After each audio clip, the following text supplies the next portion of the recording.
bonsoir à tous et bienvenue dans ce webinaire consacré aux techniques avancées de la NIC, pardon, de la NIC collection par DxO. Donc on va voir un petit peu plus en détail, un petit peu plus en profondeur certains sujets qu'on a survolés dans le webinaire précédent, hein, qui était consacré à la présentation générale des différents programmes de la suite et leur mode de fonctionnement avec les applications hautes. Donc là, comme je le disais avant le début de l'enregistrement, on va d'abord faire un tour par les paramètres d'édition externe dans Lightroom, dans Photolab, parce que c'est important de conserver un flux de travail de qualité maximale. Et ensuite, petit à petit, on va rentrer dans le vif du sujet, où on attaquera le flux de production avec Photoshop, on retournera dans Lightroom, dans Photolab, bien entendu, on travaillera avec plusieurs images, on fera de la fusion de photos HDR avec des éléments mobiles dans les images pour voir un petit peu comment HDR FX Pro se débrouille avec ça. Et ainsi de suite, hein. Donc voilà, c'est reparti pour 1 heure. Donc bienvenue à vous et je rappelle que si vous avez des soucis de son, d'image ou tout simplement une interruption de réseau, que vous ne pouvez pas voir la totalité du webinaire, hein, qui je rappelle est en direct, vous aurez la possibilité de revoir la vidéo d'ici quelques temps sur la chaîne YouTube de DxO. Sinon, on renouvelle ces webinaires le 28 et le 29 juillet. Donc on reprendra exactement les mêmes thèmes, hein. Bon, il y aura peut-être des variations forcément après avoir fait le débrief des sessions d'hier et d'aujourd'hui. Allez, c'est parti. Donc voilà ColorFX Pro 4. Donc ça c'est une image qui provient de Lightroom.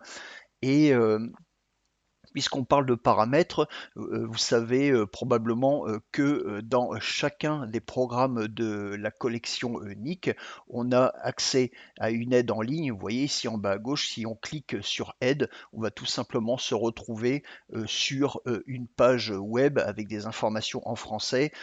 Donc n'hésitez pas à consulter ces pages pour vous documenter un minimum sur la collection. Et juste à côté, on a en général également un bouton de paramètres qui permet de régler quelques options du programme dans lequel on se trouve. Donc j'ai cliqué sur paramètres. Vous voyez, on a la langue de l'interface. Le mode d'aperçu par défaut, c'est utiliser les derniers paramètres euh, utilisés. On peut afficher directement avec l'image côte à côte, hein, donc la version avant, pardon, et la version après, ou alors fractionner l'aperçu, etc. On peut changer également la couleur d'arrière-plan, ici le gris qui se trouve derrière l'image, ça vous pouvez le faire, je vous le rappelle, avec le petit bouton ici, changer la couleur d'arrière, pardon, changer la couleur d'arrière-plan. Voilà, et utiliser le zoom par défaut. Donc, vous voyez, vous pouvez choisir l'une de ces valeurs. Parfois également, vous aurez la prise en charge euh, de l'accélération graphique, hein. Alors, si votre matériel est compatible, assurez-vous que cette option est cochée, hein. Ça permet vraiment de vraiment fluidifier le travail dans ces programmes, sachant que vous partez d'un fichier RAW qui au départ est lourd et ensuite vous convertissez ça en TIFF ou en PSD, ce qui est encore plus lourd. On a également paramètres de sortie des images. Pardon, on a également les paramètres de sortie des images, hein. Donc ici on va rester en TIFF sans compression. Mais ça, c'est des choses qu'on va revoir dans les préférences de Lightroom et de DxO Photolab. Voilà, vous avez également la possibilité de régler JPEG. Ensuite, les statistiques d'utilisation. Et ensuite, la possibilité de personnaliser l'affichage des filtres ou des types qui se trouvent toujours ici dans le volet à gauche, hein. Donc voilà pour les paramètres qui sont propres à chaque programme. Donc je clique sur annuler. Tout le monde me suit toujours, image, son, tout est bon, on peut continuer. très bien, je vois les retours. Parfait, on continue. Alors, puisqu'on est de retour dans Lightroom, on va voir les paramètres d'édition externe qu'on n'avait pas eu l'occasion d'aborder en détail hier. Et ce que j'aimerais, c'est vous montrer vraiment comment faire les réglages pour que vous soyez assuré d'avoir un flux de travail de la qualité la plus élevée possible, parce que vous le savez, vous l'avez vu hier en tout cas, c'est que à un moment donné, il va falloir sortir du flux de travail en RAW pour pouvoir bénéficier des outils, pour pouvoir travailler avec les outils de la collection unique et même avec tout autre éditeur externe par rapport à Lightroom ou par rapport à DxO Photolab. Donc à un moment donné, on arrête d'utiliser du RAW. Le RAW, lui, va vous servir essentiellement à faire les corrections de base qui nécessitent le maximum d'informations images, notamment la balance des blancs, la correction optique, la réduction de bruit, la récupération des hautes lumières. Tout ça, c'est intéressant d'avoir l'original, d'accord?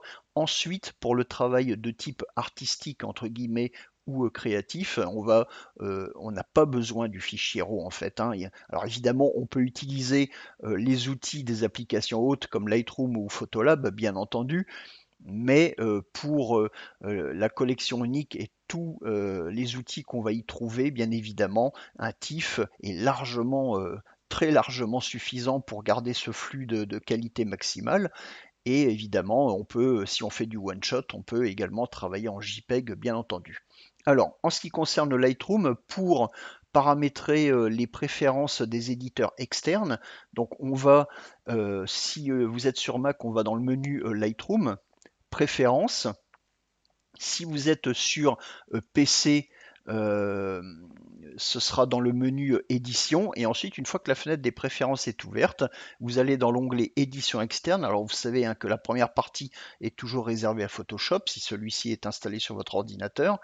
Et vous avez ici les éditeurs externes supplémentaires. Vous voyez, si je clique sur le menu, ici on voit la liste de tous les éditeurs externes qui ont été installés automatiquement lors de l'installation justement de comment ça s'appelle de la collection unique. Donc elle s'installe automatiquement comme éditeur externe dans Lightroom, sachant que si pour une raison ou pour une autre ça ne fonctionne pas, vous pouvez très bien aller chercher les programmes un par un manuellement. Vous voyez, vous cliquez ici sur sélectionner, ça ouvre une fenêtre de dialogue du système. Vous allez dans votre dossier programme sur PC ou dans votre dossier application sur Mac. Vous choisissez l'un des programmes de la collection qui se trouve dans un dossier Nick collection. Vous cliquez dessus, vous faites OK, vous revenez et ensuite, tout simplement, vous enregistrez les paramètres actuels en tant que nouveaux paramètres prédéfinis. Donc vous aurez une petite boîte de dialogue qui vous demandera simplement de nommer le paramètre prédéfini. Et pour nommer le paramètre prédéfini, vous utilisez tout simplement le nom du programme lui-même.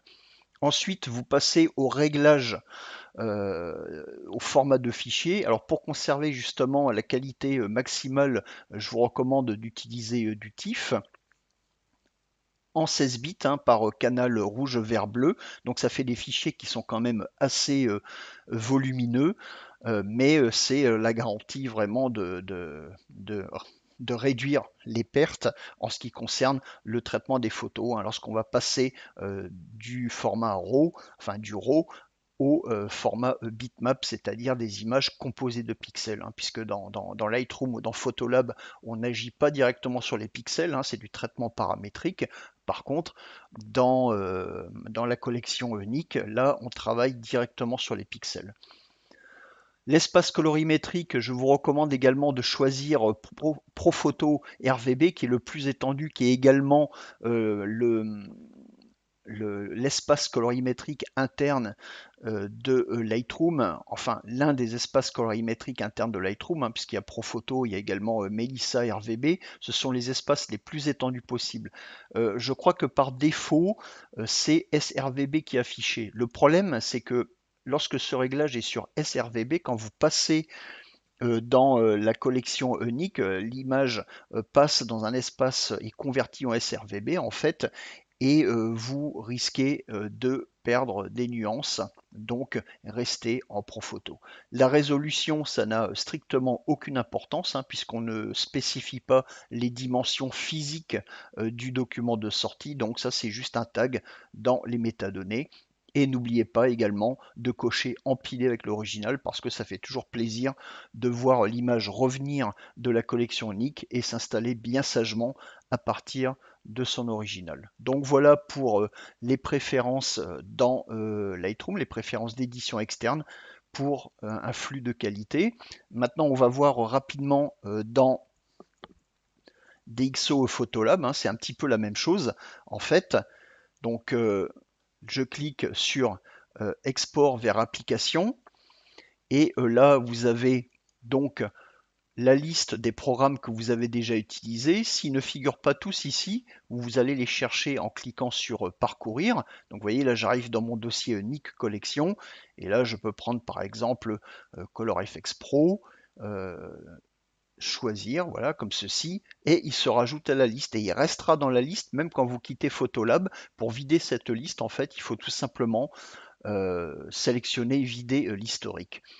Donc ensuite, comme dans Lightroom, on va régler une fois pour toutes la qualité des fichiers qu'on va envoyer dans la collection Nick. Donc je vous suggère également dans ce cas le TIFF en 16 bits. Tout ce qui est redimensionné, comme vous l'avez vu rapidement hier, ça on n'y touche pas du tout, hein. On n'a pas l'intention de redimensionner ou de réduire la résolution des images, ni de faire la moindre interpolation.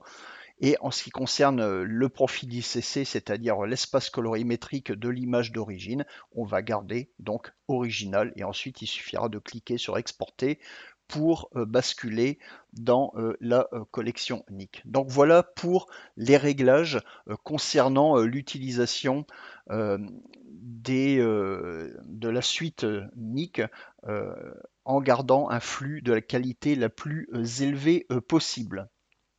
Alors maintenant, on va continuer avec un peu de flux de travail dans Photoshop, hein. Je ne sais pas si beaucoup d'entre vous sont des utilisateurs assidus de Photoshop ou si vous contentez simplement d'utiliser Lightroom ou Photolab et éventuellement des éditeurs externes, hein, et sachant que Photoshop reste quand même l'éditeur externe principal de Lightroom et bien entendu, il peut également être appelé à partir de Photolab. Alors je vois qu'il y a des questions qui arrivent. Alors les questions, j'ai oublié de le préciser, hein, j'y répondrai en fin de session bien évidemment. Alors, donc nous allons un petit peu travailler dans Photoshop. On va prendre par exemple, écoutez, on va garder cette image, mais d'abord, vous voyez, j'ai deux versions de la même image. J'ai un fichier TIFF, celui qui est affiché. En fait, c'est un TIFF que j'ai créé, que j'ai envoyé déjà dans la collection NIC. Et là, à côté, j'ai une copie virtuelle du fichier RAW original, me semble-t-il. Eh bien non, pas du tout, c'est deux TIFF, donc autant pour moi. Alors c'est pas grave, on va choisir une autre photo. Voilà, donc on va prendre ce site, un fichier RAW. Alors, première recommandation, dans la mesure du possible, hein, faites vos traitements de base dans votre application haute, hein. Ici, vous voyez, par exemple, j'ai l'horizon qui est un petit peu de travers, j'aime pas trop ça, donc je vais redresser ma photo. Ensuite, éventuellement, je vais appliquer les corrections de tonalité, profil, balance des blancs, etc. On va pas faire un cours Lightroom ici, hein, c'est pas le but. Et surtout, très important, si jamais vous avez des poussières, pensez à les nettoyer. Et je pense que on tombera sur le cas plusieurs fois pendant la session, parce que lorsque vous utilisez des outils qui renforcent le micro-contraste ou la structure, la texture des images, vous allez voir les tâches de capteur ressortent de façon spectaculaire. Et en plus, c'est à la mode, hein, puisque les appareils hybrides ont plutôt tendance à effectivement être des aspirateurs à poussière. Donc vous voyez ici, j'ai une petite tâche ici, je vais la nettoyer rapidement, comme ceci, voilà. Et on va basculer dans Photoshop. Alors bien entendu, je pourrais ouvrir directement l'image avec Photoshop. Donc à partir du fichier RAW, je passe par caméra RAW et ensuite j'arrive dans Photoshop. Mais ça, c'est quelque chose qu'on a déjà vu hier. Moi, je vais vous montrer autre chose. Donc regardez, je fais modifier dans. Et là, on va par exemple prendre, allez, on va faire un peu de noir et blanc avec SilverFX Pro 2. Voilà, je clique dessus. Alors, regardez maintenant, on revient un petit peu à l'édition externe. On a ici modifié une copie avec les corrections Lightroom. Bien entendu, on applique les corrections qu'on a faites dans l'application haute avant de passer, de convertir l'image au formatif pour l'ouverture dans Photoshop. Alors, je voulais aller dans Photoshop, donc autant pour moi. Voilà, je recommence. Donc, modifier dans Photoshop, voilà, comme ceci. Donc là, je fais un simple transfert dans Photoshop. Et là, vous voyez, j'arrive dans le logiciel en question. Et là, on va y passer un petit peu de temps. Donc, on va faire comme si je travaillais uniquement dans Photoshop, d'accord, et pas à partir de Lightroom. Donc toute la partie d'ouverture à partir de Lightroom, vous l'oubliez pour l'instant. Lorsque vous avez la suite Nik Collection qui est installée dans Photoshop, vous la trouvez dans le menu filtre et dans le sous-menu Nik Collection. Et en ce qui concerne HDR FX Pro, ça se trouve dans le menu fichier automatisation et merge, donc fusionner dans HDRFX Pro 2. Mais on a également une palette ici qui est affichée avec un récapitulatif de tous les programmes de la collection et on a également des outils qui sont directement accessibles, vous voyez, comme ici avec Define, et ça on va le voir tout à l'heure également. Donc si je clique par exemple sur SilverFX Pro 2, ici, ça va tout simplement me lancer le programme. Alors, j'aurais juste vous montrer quelque chose. Si jamais vous ne voyez pas la palette flottante, ou si elle vous agace, hein, parce que vous n'êtes pas obligé de l'utiliser, alors qu'elle ne s'affiche plus, bah, vous cliquez sur le bouton X ici. Sinon, dans Paramètres, vous avez la possibilité de demander à ne pas ouvrir automatiquement la palette de sélection de la collection Nik Software. Voilà, et vous validez en cliquant sur OK. Maintenant, si jamais vous la fermez par accident et que vous revenez dans Photoshop, mince, où est passée ma palette? Voilà une petite astuce. Vous allez dans Fichier, vous allez également dans Automatisation et juste en dessous Nik Collection Selective Tool, donc la palette de sélection qui revient s'afficher ici. Et donc pour lancer l'un des programmes, soit on passe par le menu filtre, hein, comme vous l'avez vu hier, soit on passe par la palette tout simplement. Vous voyez, je clique sur SilverFX Pro, donc qui s'ouvre. Voilà, pré-traitement de l'image, etc. Application d'un rendu noir et blanc. Alors c'est pas ça qui importe le plus dans ce que je suis en train de vous montrer, parce que ça on l'a vu hier. Alors évidemment, on pourrait appliquer un autre type ici à gauche. On pourrait retravailler ici avec les outils à droite. Ça on l'a déjà vu hier. Moi, ce que je voudrais vous montrer, c'est quelque chose de différent. C'est comment agir avec le masque d'opacité. Alors j'ai pris volontairement une image noir et blanc qui vous permettra de bien voir la transition ensuite dans Photoshop, sachant que ce que je vais vous montrer, ça s'appliquerait quand même plutôt si on part d'une image couleur avec Color Effects ou Analog Effects avec des effets en couleur. D'accord? Donc là, je me contente de cette simple conversion noir et blanc. Je clique sur OK. Donc l'image est enregistrée. Donc est affichée en noir et blanc dans euh, Photoshop. Et là, vous pouvez voir donc dans le panneau calque, on a euh, le calque d'arrière-plan, hein, c'est-à-dire à l'ouverture de l'image, et le calque qui correspond à la version traitée dans l'image. Et évidemment, c'est le calque du dessus qui prime pour l'affichage. Vous voyez, si je clique sur l'œil, comme vous l'avez vu hier, vous voyez, là, je l'affiche uniquement l'image d'arrière-plan, donc l'image d'origine. D'accord? Alors une petite astuce, si vous trouvez que les effets que vous avez appliqués sont un petit peu trop poussés, vous avez un petit truc qui permet de les moduler ici directement dans Photoshop sans rouvrir SilverFX Pro ou n'importe quel programme de la Nik Collection. Vous allez tout simplement dans votre panneau calque, hein, vous sélectionnez le calque ici SilverFX Pro 2 Et vous voyez ici, vous avez opacité, vous cliquez sur euh, la petite flèche, le petit chevron qui se trouve ici, l'opacité par défaut est réglée à 100%, et vous voyez, je le déplace à gauche, et vous voyez petit à petit, je retrouve ma couleur. En fait, je suis en train de jouer sur la transparence du calque pour moduler mon effet. Vous voyez, finalement, ce noir et blanc me convient pas. J'aime bien les couleurs un peu désaturées. Vous voyez, ben j'ajuste tout simplement l'opacité pour limiter l'effet. Donc ici à peu près à 50%. Donc voilà, ça c'est une petite astuce à connaître pour pour moduler, donc ajuster la puissance de l'effet que vous aurez utilisé dans l'un des logiciels de la suite.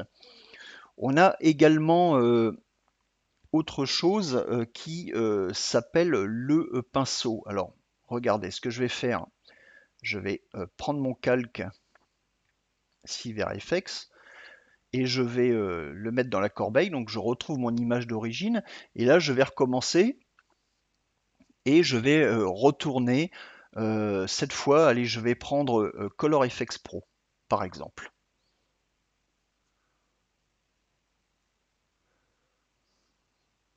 Voilà, et ensuite, une fois que l'image est chargée dans Color Efex Pro, je vais appliquer euh, un effet. Alors celui-ci, ben, il est pas mal cet effet, il a un côté un petit peu grunge, un petit peu à la mode, mais vraiment cherché quelque chose d'assez marqué, par exemple contraste pro. Alors vous avez remarqué, il y a des petites vignettes ici que je ne vous ai pas montré hier. En fait, à l'intérieur de chacun de ces effets se cachent plusieurs versions du même effet. Vous cliquez sur les petites vignettes comme ici, et là, à l'intérieur, vous avez plusieurs variations du même effet. Alors on va choisir par exemple contraste soutenu, voilà, comme ceci. Alors on aime ou on n'aime pas, peu importe, et c'est simplement pour l'exemple. Maintenant, regardez ce que je peux faire. Au lieu de cliquer sur OK, je vais cliquer sur le bouton pinceau ici. Donc je clique sur pinceau, le programme se ferme, donc on a des barres de progression qui s'affichent, et là, on peut voir euh, un calque qui s'est créé.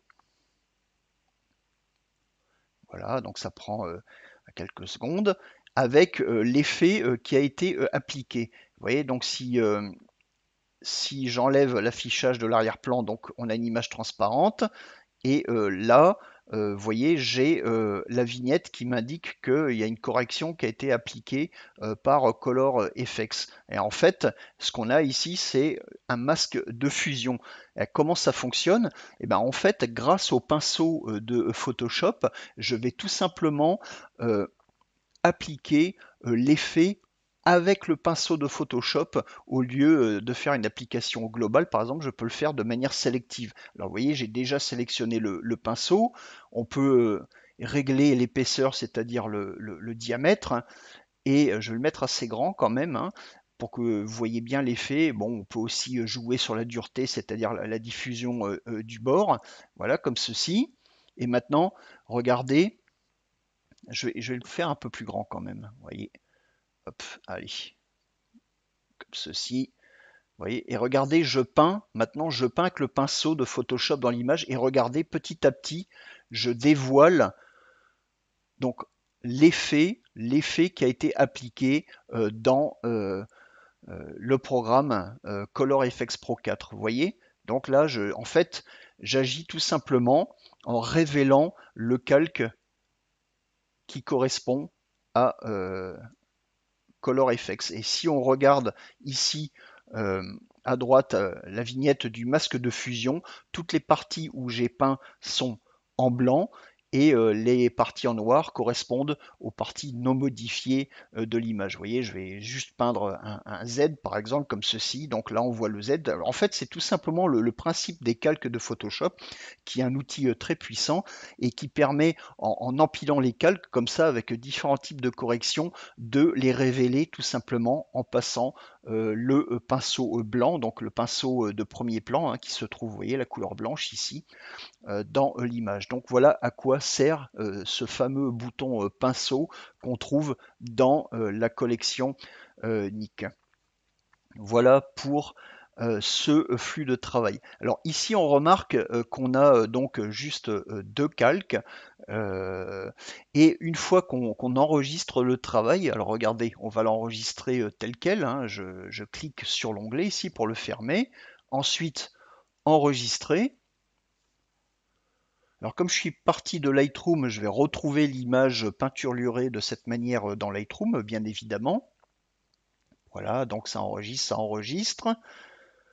Alors évidemment, lorsque vous rajoutez des calques, hein, vous augmentez sérieusement la taille du fichier. Alors voilà, maintenant je retourne dans Lightroom et regardez, je retrouve mon fichier TIFF peinturluré dans Photoshop avec le pinceau de la collection Nick. Et voilà, et c'est tout. Et si je veux reprendre cette correction, ce travail pseudo-créatif, hein, c'est juste pour la démonstration, eh ben je ne peux pas parce que c'est figé. Je ne dispose pas de la réversibilité des corrections en travaillant de cette manière.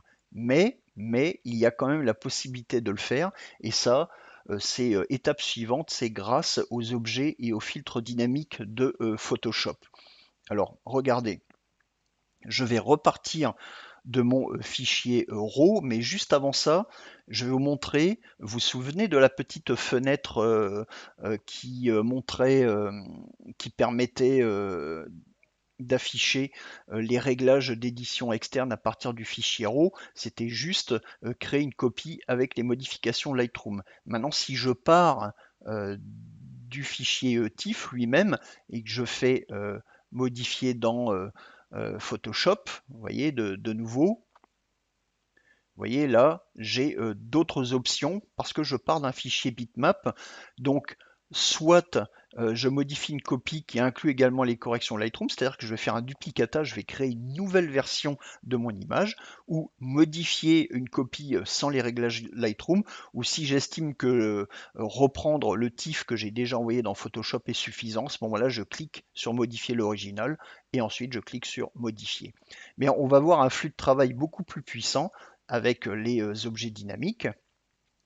Donc là, je pars de Lightroom, une nouvelle fois, je fais clic droit, modifier dans, et là, au lieu de faire modifier dans Adobe Photoshop CC 2018 ou choisir l'un des éléments de la suite Nick, je vais tout simplement sélectionner ouvrir en tant qu'objet dynamique dans Photoshop.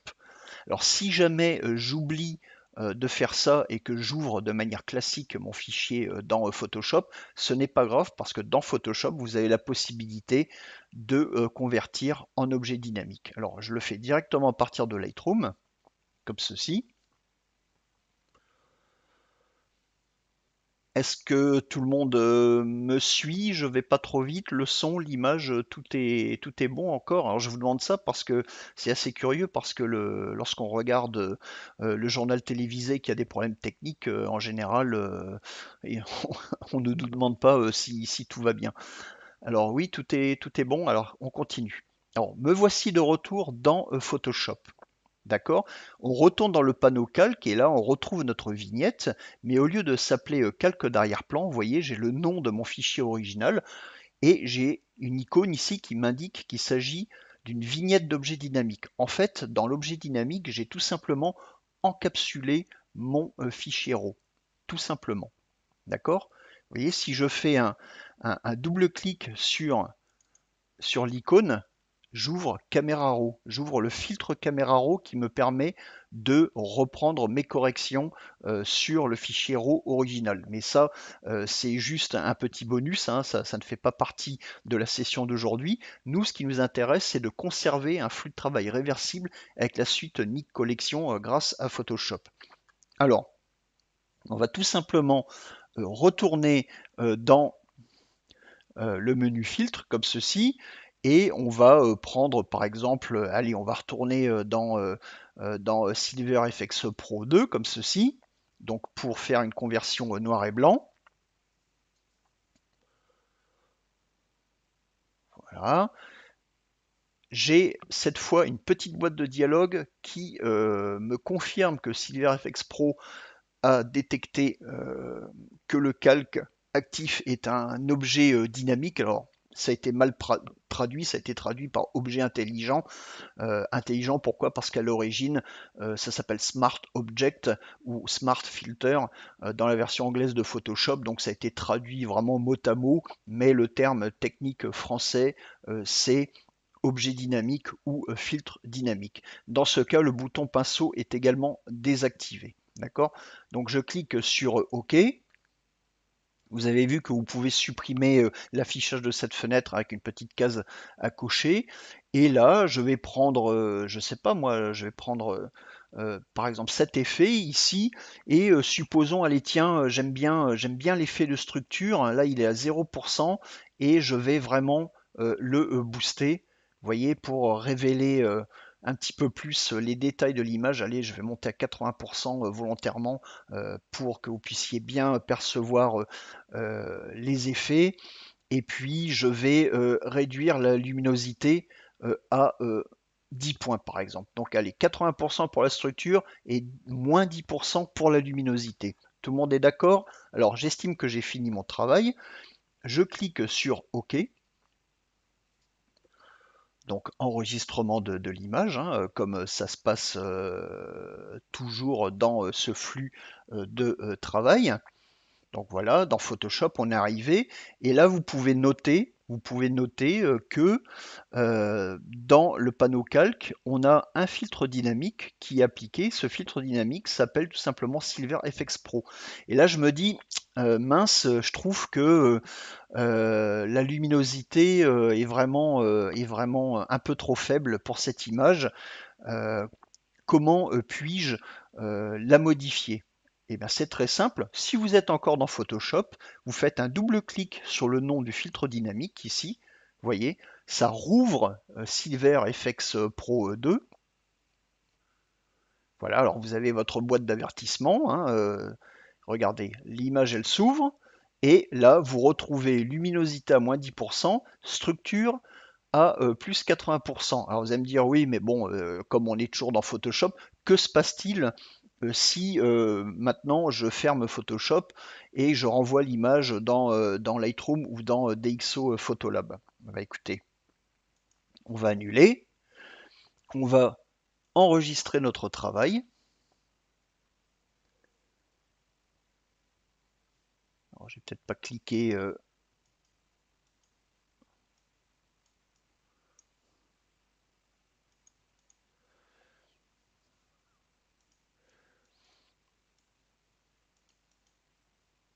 Alors, je crois que j'ai un petit plantage.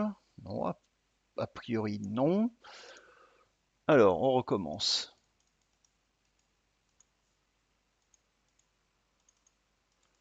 Si, je crois que j'ai Photoshop qui est planté. Désolé. Alors, je vais être obligé de recommencer. Je vais quitter Photoshop comme ceci. Voilà. Ce sont des choses qui arrivent. Voilà, même sur Mac, hein, vous voyez hein, que les plantages, c'est pas l'apanage du PC. Alors, on va recommencer le flux de travail rapidement. Donc, je retourne dans Photoshop en tant qu'objet dynamique. Donc redémarrage de Photoshop. Voilà, vous voyez, donc j'ai ma palette de sélection Nick qui s'affiche, qui est là, fidèle, fidèle au poste, hein, je vais l'enlever. Voilà, comme ceci. Je vais dans Silver FX Pro. Alors si jamais c'est un problème de plantage, je vais essayer avec un autre. Allez, je vais essayer avec Color FX, au cas où ce serait Silver FX qui plante Photoshop, hein, c'est possible, hein, les bugs, il y en a toujours de toute façon. Voilà, ok. Et là, je retrouve l'effet que j'avais utilisé la fois précédente. Et je vais, par exemple, corriger le contraste. Vous voyez, je le fais vraiment de manière très exagérée, hein, vous me pardonnerez. Voilà, comme ceci. Donc, corriger contraste à 60%. Je clique sur OK. Donc l'image qui bascule en mode fluo, comme ça permet de mieux la repérer après dans Lightroom. Vous voyez, donc là j'ai mes filtres dynamiques ColorFX Pro 4. Donc si je voulais reprendre la correction directement, bah, je fais double-clic sur ColorFX, mais moi je veux pas faire ça, je veux simplement, voilà, enregistrer mon travail comme ceci. Donc vous voyez la barre de progression en bas à gauche, et on va rebasculer dans Lightroom. Voilà, alors ça prend toujours du temps à enregistrer parce que là, on a des fichiers qui sont très lourds quand même, hein. Donc c'est vraiment à réserver pour du travail ponctuel. Donc vous voyez, mon image est revenue et je me dis, mince, j'ai quand même exagéré avec ce réglage, je vais le reprendre. Et là, j'ai la possibilité de le reprendre parce que c'est un objet dynamique. Donc clic droit, modifier dans. Alors, j'ai même pas besoin d'aller chercher ouvrir en tant qu'objet dynamique dans Photoshop. Je prends juste la première commande. Voilà. Ouvrir dans Photoshop. Modifier l'original. Voilà. Donc l'original, pas le RAW, hein, c'est le fichier TIFF que j'ai utilisé. Voilà, je reviens ici, vous voyez que je retrouve mes filtres dynamiques, hein. Donc les filtres dynamiques, lors du passage dans Lightroom ou dans Photolab, sont conservés, vous ne les perdez pas. Seulement dans Photolab et Lightroom, vous ne pouvez pas les voir comme dans Photoshop, tout simplement. Je fais un double clic sur le nom du programme dans la palette calque. Voilà, OK. Vous voyez, et ici donc j'avais mon contraste que j'avais réglé à 60%. Voilà, je le remets à 0. Allez, je vais peut-être allez, juste pour le plaisir, hein, on va le mettre à 20% pour lui dire qu'il a pas travaillé pour rien. Je clique sur OK, donc réenregistrement de l'image, rebascule dans Photoshop, voilà, comme ceci, et ensuite il suffit d'enregistrer en fermant l'onglet. Et après on va rebasculer dans Lightroom avec la vignette qui aura été rafraîchie et mise à jour. Voilà, 93%. Hop, on rebascule dans Lightroom et donc voilà mon image de retour. Est-ce que le flux de travail ici avec les objets dynamiques est bien compris, hein. En fait, ça a l'air compliqué comme ça lorsqu'on ne l'a jamais fait, mais c'est vraiment très pratique. Alors maintenant, la question est de savoir qu'est-ce qui est le plus pratique.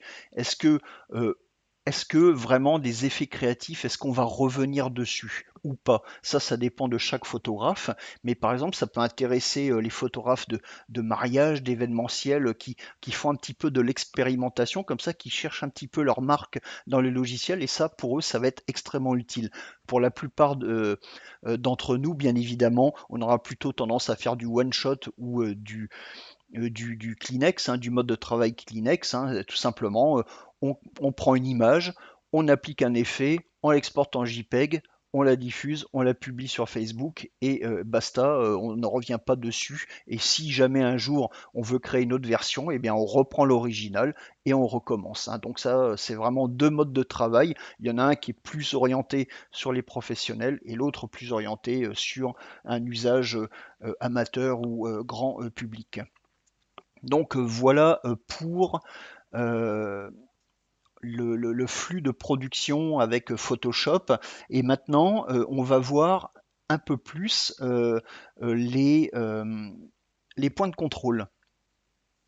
Alors pour les points de contrôle, eh ben, on va garder le même fichier RAW, vous voyez, et on va retourner dans, par exemple, qu'est-ce que je pourrais prendre? Allez, on va prendre euh, Vivezza 2.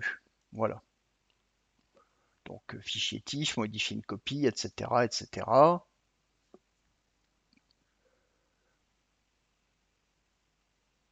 Bon, c'est vrai que j'aurais pu partir de Photolab aussi, hein. Après tout, on est quand même dans la maison DxO ici.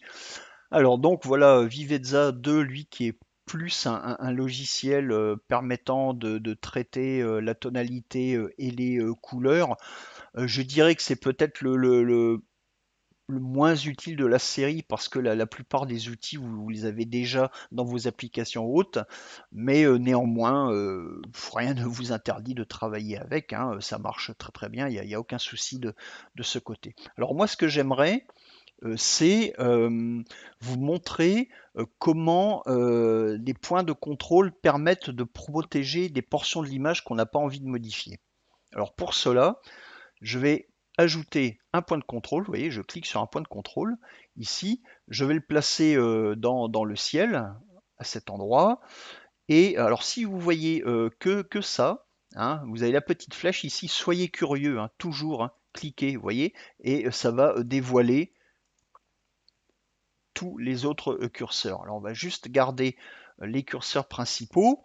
Je vais ajuster la zone d'influence, oui, comme ça va très bien, ça englobe le drapeau, d'accord? Et maintenant, regardez bien, je vais prendre luminosité et je vais augmenter la luminosité. Alors ici, c'est vers la gauche parce qu'on est calé, vous voyez, et là, supposons que la luminosité du ciel me convienne, ici, dans la réalité, elle ne me convient pas, mais on va faire semblant. Vous voyez, j'agis également sur le drapeau et notamment sur le bleu du drapeau. Vous voyez, alors comment faire en sorte d'ajuster cette portion de l'image sans toucher au drapeau? Alors c'est très simple, on va supprimer le point de contrôle, on va recommencer. Alors ajouter donc un point de contrôle ici et ensuite ajouter un autre point de contrôle que je vais placer ici sur le drapeau. Alors, la zone d'influence, je vais la ramener au niveau du drapeau, comme ceci, et celle-ci, je vais la laisser telle qu'elle. Et maintenant, regardez, je vais augmenter la luminosité, vous voyez, et cette fois, je ne touche pas au drapeau. Vous voyez, le drapeau ne change pas. Pourquoi? Parce que le point de contrôle que j'ai posé ici, étant donné que toutes les corrections sont à 0, vous voyez 0%, hein, quand je clique sur le curseur, pareil pour le contraste, pareil pour la saturation, pareil pour la structure, en fait à 0%, j'applique tout simplement un masque de protection sur cette zone particulière de l'image. Et bien entendu, des points de contrôle de protection, vous pouvez en poser partout, vous pouvez les chaîner et les relier entre eux. Alors ça, le groupement de points de contrôle, on va le voir dans un autre exemple tout de suite après. Voilà donc pour le principe de protection. En fait, vous posez un premier point de contrôle pour faire vos corrections et juste avant de commencer, vous posez un deuxième point de contrôle. Vous laissez tous les réglages à zéro pour vous ajuster en fait comment ça s'appelle, la zone d'influence, comme ceci, hein, pour englober l'objet. Et ensuite, vous réactivez le premier point de contrôle et vous commencez vos corrections sans que cela n'affecte l'autre partie de l'image. Donc c'est vraiment, ça marche vraiment remarquablement bien, hein, c'est très efficace.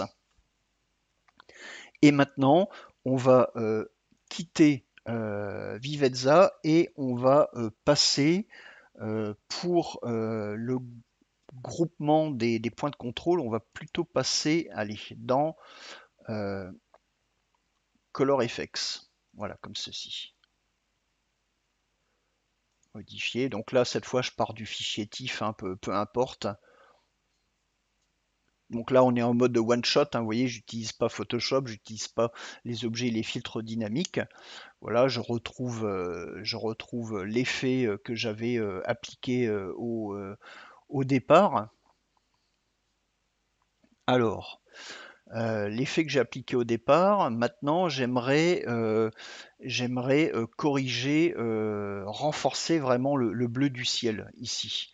Alors ça, je vais le faire bien évidemment avec les points de contrôle, vous l'avez bien compris. Alors, je clique sur le bouton plus, je mets un point de contrôle ici, d'accord?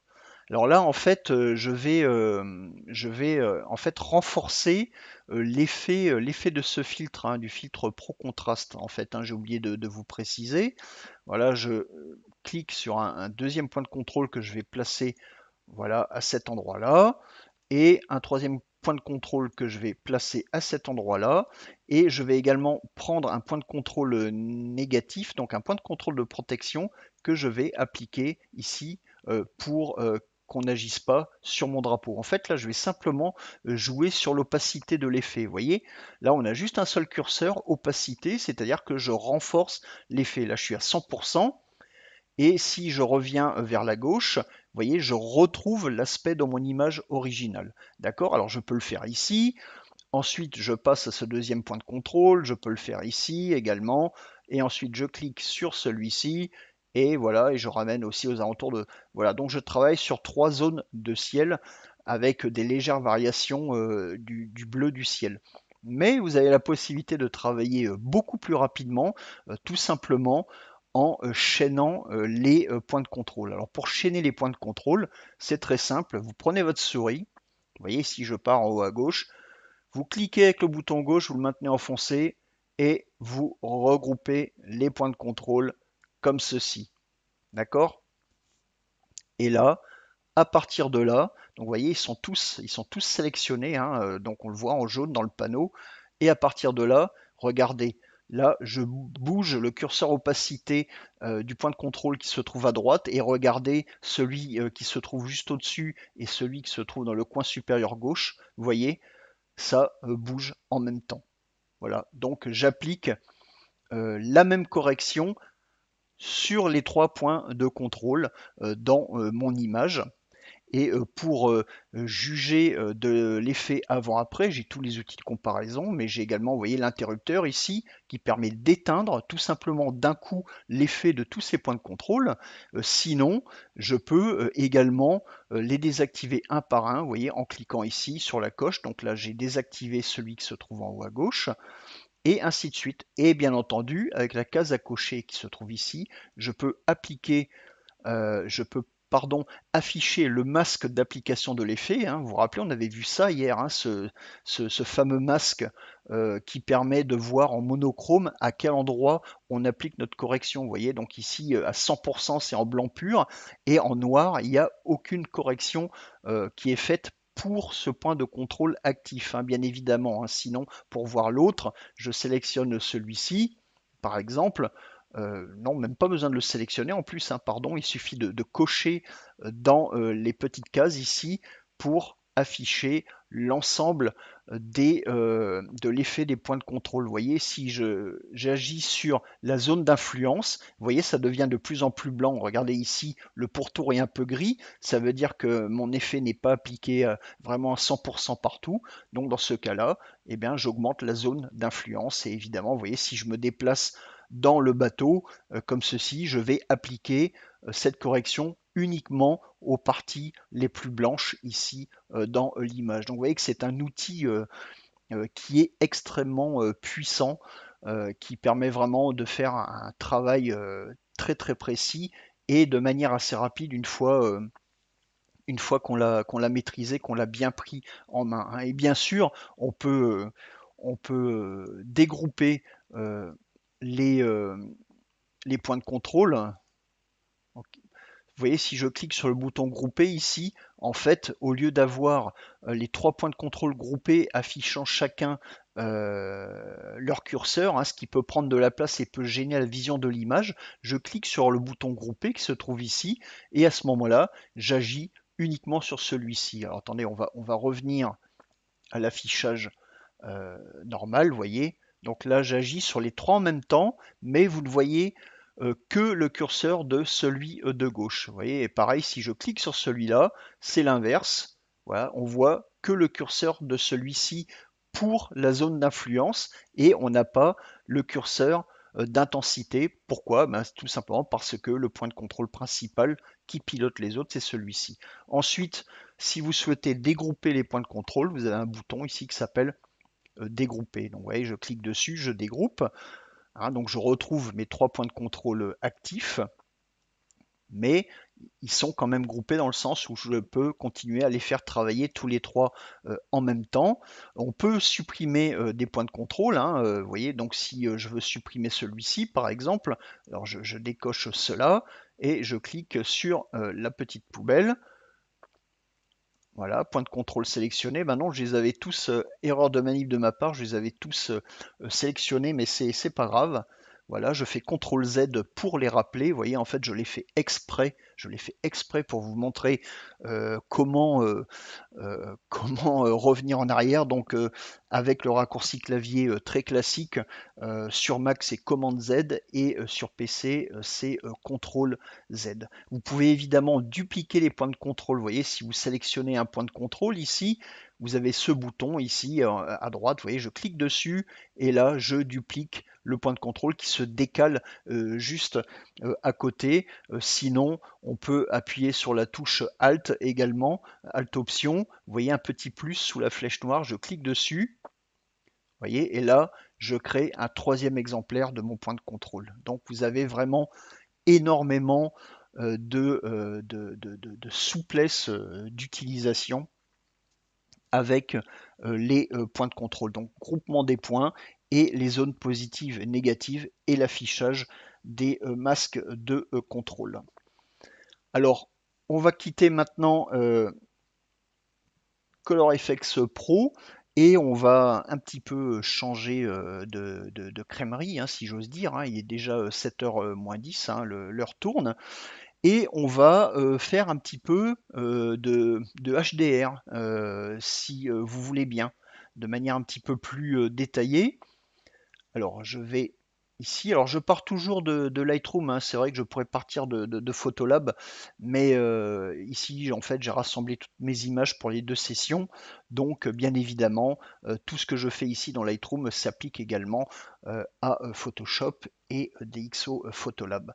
Alors, donc là, j'ai trois images qui ont été faites, donc des images braquettées, qui ont été faites avec le mode HDR de mon iPhone. D'accord? Mais ces images, si l'iPhone les fusionne, il le fait très bien d'ailleurs, je peux également les traiter dans mon programme favori. Alors là, on va envoyer les images dans HDR FX Pro. Alors vous vous souvenez que on passe pas par modifier dans, mais pour ce plugin en particulier, on passe par exporter HDR FX Pro 2, voilà comme ceci. Donc le temps de traiter les trois photos et de lancer HDRFX. Voilà, chargement des images. On a ensuite cette petite fenêtre là qui va s'allumer et avec la proposition euh, de fusion de HDRFX Pro. Alors ces images qui ont été faites déjà d'une part à main levée avec téléphone mobile, d'accord. Donc ça c'est l'image de gauche, l'image du centre, grosso modo, l'image de droite, hein, enfin, du point de vue de la tonalité.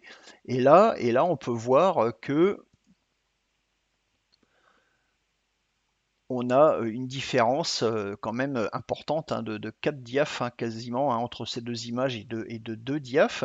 Et aussi, regardez ce que j'ai oublié de vous montrer auparavant dans Lightroom. Dans la première photo, là, ici, il n'y a personne. Là, on voit deux passants. Et là, ils sont de nouveau absents. Et voilà ce que me propose HDRFX Pro, mais il y a un petit souci. Regardez, si je clique sur la loupe et que je me déplace dans l'image, regardez ici, regardez bien, vous voyez, donc j'ai la personne ici qui est incrustée, mélangée à l'image, à l'objet de derrière. Et en fait, ça, c'est ce qu'on appelle une image fantôme. D'accord? Et rappelez-vous, outre la commande d'alignement, on a également la réduction des images fantômes. Alors regardez, elle est réglée ici à 100%. Je clique sur la case à cocher et regardez, vous voyez, l'effet de transparence a disparu. En fait, il a tout simplement corrigé cet effet d'image fantôme pour qu'on puisse obtenir après un résultat réaliste. Alors il y a un petit artefact ici hein, que j'ai pas vu, donc on peut peut-être jouer sur l'une des intensités, mais c'était quelque chose que je tenais à vous montrer par rapport à hier. On était passé vraiment très rapidement dessus, donc le fait de travailler à main levée, le fait d'avoir des objets en mouvement permet quand même d'obtenir des photos qui sont parfaitement utilisables. Voilà, donc je vais tout simplement cliquer sur annuler ici. Et on va peut-être un petit peu changer, passer dans Photolab quand même, hein, puisque c'est la maison quand même. Et on va traiter une image dans Analog FX, notamment en empilant des effets. Alors je vais aller chercher une autre photo. Alors je suis désolé, j'ai pas fait le tri de mes images. Qu'est-ce qu'on va pouvoir prendre? Qu'est-ce qu'on va pouvoir prendre? Voilà, ceci par exemple.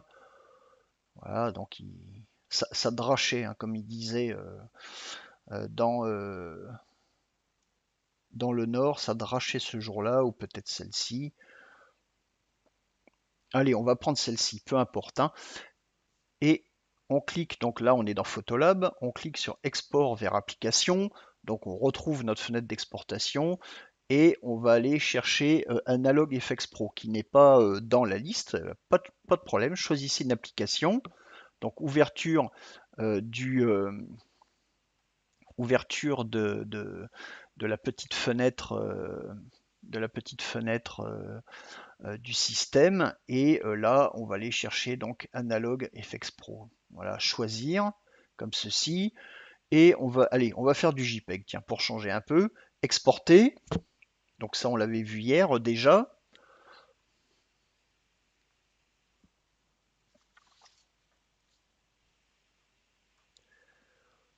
Alors, export vers application, image, ça va être bientôt fini. Donc, en fait, on va tout simplement créer un effet personnalisé dans Analog FX de manière un petit peu plus détaillée que ce qu'on a vu très rapidement hier, d'accord, hein, donc, puisqu'on va un petit peu plus en profondeur. Donc, voilà mon image qui s'affiche donc avec cet effet qui me convient pas spécialement, mais c'est pas grave, on va changer tout ça. D'accord? Regardez, là je vais à gauche, appareil photo classique, je clique dessus, et là j'ai donc ma fenêtre combinaison d'outils hein, qu'on avait parcouru très rapidement hier, et maintenant j'aimerais créer mon propre effet. Alors pour créer un appareil, donc je vais tout en bas et je clique sur Kit appareil photo, comme ceci. Et là, à gauche, voilà donc tous les filtres en fait en quelque sorte que je vais rajouter euh, à, euh, à celui-ci. Alors, qu'est-ce qu'on va pouvoir reprendre? Par exemple, moi j'aime bien les effets de bokeh. Donc à gauche, je choisis bokeh, je clique sur plus. Et là, regardez, les outils de bokeh se rajoutent aux outils réglage standard et saleté, rayure, vignotage objectif qui étaient utilisés ici. Par exemple, type de film, j'en veux pas. Vous voyez, je le désactive. Voilà, je le désactive et éventuellement je peux aussi le virer hein, si j'en ai envie. Mais là, je vais simplement le désactiver des fois que j'ai envie de revenir. Alors là, j'ai choisi un effet de bokeh. Donc, je passe dans mon image et on a ces ellipses qui sont affichées et je vais pouvoir paramétrer mon effet de bokeh. Je vais m'arranger pour en fait centrer la netteté sur le bateau, comme ceci, voilà, et pas l'arrière-plan, voilà, donc protéger le centre, hein, et voilà, peu importe, hein. Alors évidemment, il y a tout un tas d'options qui existent. Donc voilà, j'ai rajouté un effet de bokeh. Et maintenant, j'aimerais, alors je ne veux pas non plus des saletés et rayures. Vous voyez ici, vous voyez, on peut toujours essayer, hein, évidemment, quoi, hein, mais Voilà, je l'active, vous voyez, on a toutes les petites pétouilles qui s'affichent. Allez, pourquoi pas, pourquoi pas. Ensuite, j'aimerais rajouter un effet de vignetage de l'objectif. Alors l'effet de vignetage de l'objectif, vous voyez, donc je vais le chercher à gauche, mais il y a le signe moins. Pourquoi? Parce qu'il est déjà présent à droite. Donc vignetage de l'objectif, il est quand même assez modéré. Et là, je vais le renforcer. Alors il est clair ici, vous voyez, il est clair. Et je peux évidemment étendre son effet comme ceci. Voilà, et varier sa forme. Allez, je vais lui donner une forme plus rectangulaire, comme ceci, et je vais également le déplacer. Voilà, donc un certain nombre de filtres que j'ai empilés, donc par rapport à la proposition de départ, évidemment, ça, j'aimerais le retrouver. J'aimerais le retrouver par la suite. Eh bien, regardez là, je clique sur le bouton enregistrer et je vais appeler ça couleur standard. Donc toujours un nom qui vous rappelle quelque chose quand même, hein. Plus bokeh décentré, plus allez, plus saleté. Hop, voilà comme ceci.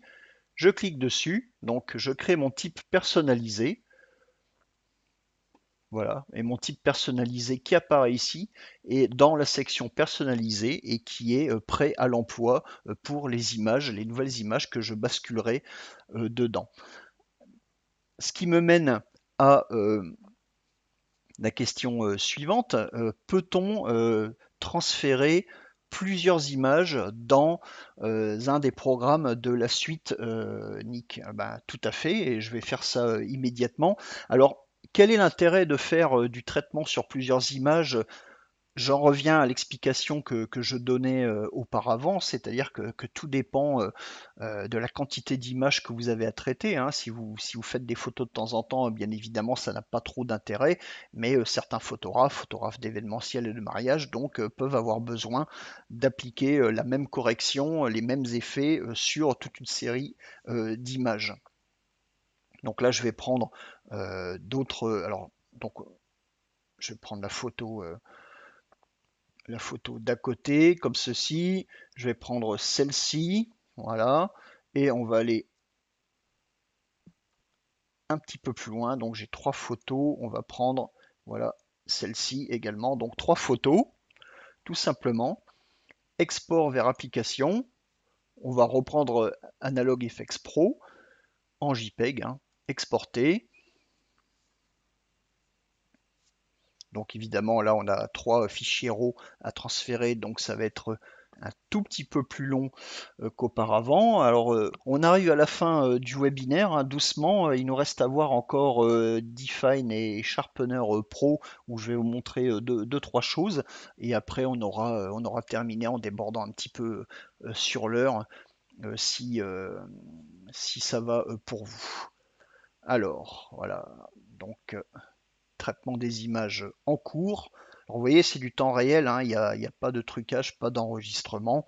Voilà, du temps réel, évidemment, avec tous les petits défauts, les petites erreurs de manipulation, les plantages parfois, comme auparavant avec Photoshop, hein, ça arrive. Alors, voilà. Ok, c'est parti. Ouverture d'Analog FX Pro, où on était auparavant.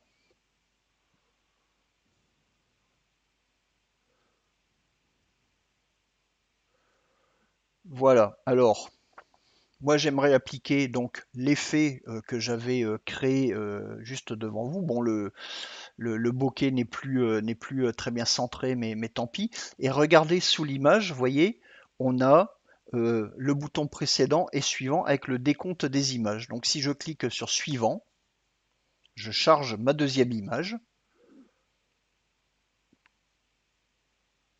Et évidemment, l'effet que j'ai présélectionné va être appliqué.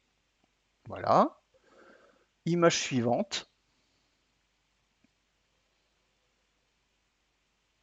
Voilà, même chose, hein, donc démonstration de traitement par l'eau dans FX Pro, donc là l'effet de bokeh s'applique plutôt bien. Donc voilà, mes trois images ont été traitées. Donc vous voyez, je reviens sur précédent pour l'image d'avant. Alors il y a toujours un temps de chargement, hein, c'est clair, hein, mais voilà, suivant, et ainsi de suite. Donc vous pouvez charger plusieurs images. Attention quand même à ne pas trop charger la bulle, hein, parce que derrière vous avez de la RAM, des processeurs qui tournent, et puis au bout d'un moment, ils vont finir par vous dire stop, hein. Surtout que les fichiers sont quand même assez volumineux. Une fois que c'est terminé, votre traitement par l'eau, vous faites enregistrer tout, et les corrections ou les effets sont appliqués de manière définitive à la série d'images que vous avez ouverte dans l'un des programmes de la collection NIC. Et évidemment, ces JPEG après seront visibles dans le film fixe, enfin dans le bandeau qui se trouve sous l'interface de DxO Photolab. Alors quelques secondes encore. Alors on est parti de DxO Photolab, hein, bien évidemment, cette possibilité d'ouvrir plusieurs images en même temps, ça marche évidemment à partir de Lightroom et également en passant par Photoshop. Alors vous voyez donc trois images, forcément ça prend beaucoup plus de temps que de traiter au cas par cas. Donc, presque le temps d'aller boire un café en fait, si vous avez une grosse série d'images. Voilà, et donc après on revient dans Photolab et avec les JPEG qui se trouvent à côté des originaux. Alors, il y a juste un petit souci de visualisation vous voyez, donc la vignette n'est pas rafraîchie. Ça, c'est un problème qui sera corrigé dans une mise à jour. En fait, le truc, c'est de changer de dossier. Voilà, vous changez de dossier, vous revenez dans le dossier. Alors évidemment, après, faut aller rechercher les photos dans voilà, avec le dock là qui nous embête, pas toujours très facile, hein, sur Mac. Enfin, en tout cas, soyez certains que les JPEG sont bien revenus dans Photolab. On va aller réduire un peu la fenêtre comme ceci pour accéder à notre barre. Voilà. Donc, je crois que c'était à peu près par là. Donc sinon, si on ne trouve pas, on peut filtrer hein, avec Photolab. On va tout simplement chercher euh, classé par format de fichier. Donc on a les héros au début et tous les JPEG qu'on a traités qui vont se retrouver à la fin. Donc non, c'est pas celle-ci. Ça va être JPEG, JPEG, JPEG. Voilà, ils sont ici. Voilà. Vous voyez donc l'effet de bokeh qui a été appliqué sur toutes ces images. Voilà, il y avait celle-ci et il y avait, je crois, celle-ci. Non, pas celle-ci. Elle doit être quelque part. Oui, elle est ici. Voilà. Voilà. Donc les images reviennent automatiquement, évidemment, dans l'application haute. Donc voilà pour euh, ce traitement par l'eau qui est possible. Alors, je vais maintenant revenir dans Lightroom et on va parler un petit peu plus cette fois de bruit rapidement. Je voudrais juste vous montrer quelque chose de particulier. On va envoyer cette photo, donc l'original ici. Donc c'est une image qui a été faite à 12800 ISO. On va l'envoyer dans Photoshop de nouveau. Voilà, selon un flux simple. Parce que vous avez également la possibilité de travailler rapidement, en fait, hein, voilà, donc on est dans Photoshop. J'ai ma palette Nik qui a disparu, donc je vais la rappeler Voilà, ici comme ceci, et je voulais vous montrer quelque chose d'assez particulier. Regardez, je peux faire des corrections directement à partir de la palette. Là, j'aimerais corriger du bruit localement, par exemple. Alors, je vais zoomer dans la photo. Voilà, je reprends la main, je vais me mettre dans le ciel ici. Là, on va peut-être zoomer encore plus. Voilà, regardez, j'aimerais lisser le grain qu'il y a dans le ciel sans affecter le bateau lui-même. Alors, je vais dans ma palette d'outils Nik Collection et là, je vais tout simplement sélectionner par exemple arrière-plan où je pourrais aussi travailler sur le ciel ou sur la peau, peu importe, mais ici on va prendre arrière-plan. Je clique sur background comme ça, sur arrière-plan. Donc là, il va rien faire immédiatement. Il faut simplement que j'active le pinceau de Photoshop. Donc là, il est actif. Je vais augmenter le diamètre pour que vous puissiez bien voir. Là, regardez. Et maintenant, regardez, je peins. Vous voyez, là, je suis en train d'atténuer le bruit directement au pinceau. Donc, avec les algorithmes de Define sans ouvrir le programme lui-même. Vous voyez, donc, alors évidemment, lorsqu'on a beaucoup de détails comme ça peut être un travail fastidieux, mais cette palette vous permet aussi d'optimiser votre flux de production. Et quand vous avez terminé, vous cliquez tout simplement sur Appliquer ici, et voilà, je vais juste désactiver le pinceau. Donc on clique sur appliquer pour appliquer la correction à l'image et ensuite vous enregistrez votre photo dans Photoshop et elle revient dans l'application haute avec les corrections appliquées. Voilà on va le faire d'ailleurs, voilà, appliquer. On va quitter Photoshop, enregistrer. On va revenir dans l'application haute et on va terminer avec Sharpener Pro. On va voir les outils d'accentuation de sortie parce que ça c'est très important et on aura terminé en débordant un petit peu. Alors pour les questions, je rappelle, je les prendrai à la fin. Euh, Portrait, allez, je vais prendre cette photo.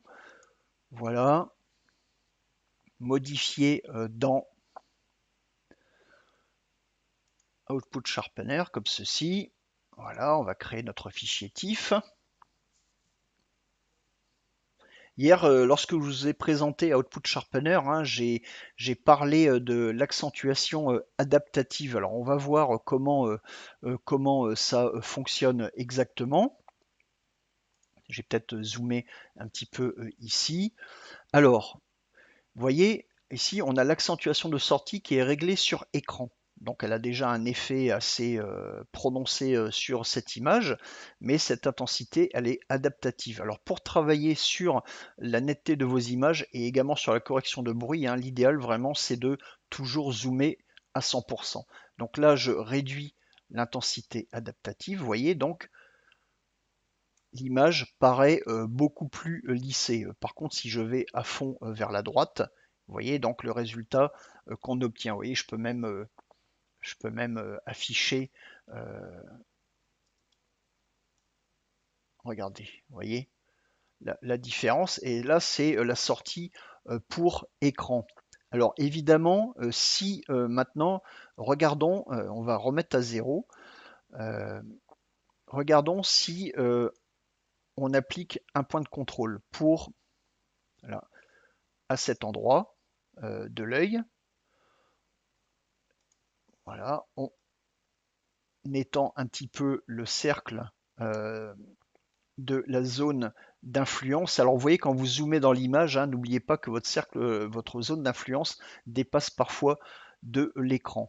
Et là, on va pouvoir jouer sur l'accentuation de sortie au niveau de l'œil. On va pouvoir jouer sur la structure. Alors j'exagère un peu mes réglages, évidemment quoi. Donc vous voyez, ça renforce vraiment la netteté. Regardez, vous voyez, avant, après, et grâce à la zone d'influence, évidemment, je limite l'effet à l'iris. Ça n'affecte pas le reste de la peau, bien évidemment. Et si je remets mes réglages, tous mes réglages à zéro, ah non, pardon, là je suis là c'était le contraste local, autant pour moi. Voilà, on va se mettre à peu près comme ceci. Vous voyez, si je mets le point de contrôle sur cette zone, on va descendre, on va plutôt la placer ici, sur la peau, comme ceci. On attend que l'image rafraîchisse. Vous voyez, et maintenant, si je pousse l'intensité adaptative, comme ceci, vous voyez, je renforce la netteté dans cette partie du visage et sur les yeux. Par contre, l'endroit où est posé le point de contrôle, lui, n'a pas bougé. Pourquoi? Parce que, rappelez-vous, la zone est protégée parce que tous les réglages sont à zéro, hein. Donc, n'oubliez pas cette histoire de point de contrôle de protection. Après, pour les différents éléments d'accentuation de la sortie, hein, vous pouvez évidemment calibrer votre accentuation de sortie par rapport au support, hein. Donc ici, imprimante jet d'encre. Là, on l'a vu très rapidement hier, hein, vous vous rappelez la distance de visionnage, le type de papier, la résolution d'impression, etc., etc., hein. Donc c'est vraiment des outils très puissants. Donc voilà, on a fait le tour de la question. Je regarde mes notes. Oui, on a parlé de tout. Donc, le flux de travail dans Photoshop, hein, vous avez vu, hein, qui peut être très sophistiqué, mais vous n'êtes pas obligé de le suivre, hein, si vous cherchez vraiment à- si vous cherchez vraiment à travailler au cas par cas, au coup par coup de temps en temps, ben, il n'y a aucun problème. Par contre, si vous avez des besoins de post-prod qui sont très étendus, bien évidemment, la suite Nick Collection est parfaitement adaptée à ce cas de figure. Voilà, donc je vais passer maintenant à la session questions. Alors pas très très longtemps, j'en suis désolé parce que l'ami Jochen Kohl, qui est le photographe allemand qui lui fait les présentations en allemand, m'attend derrière pour récupérer la session.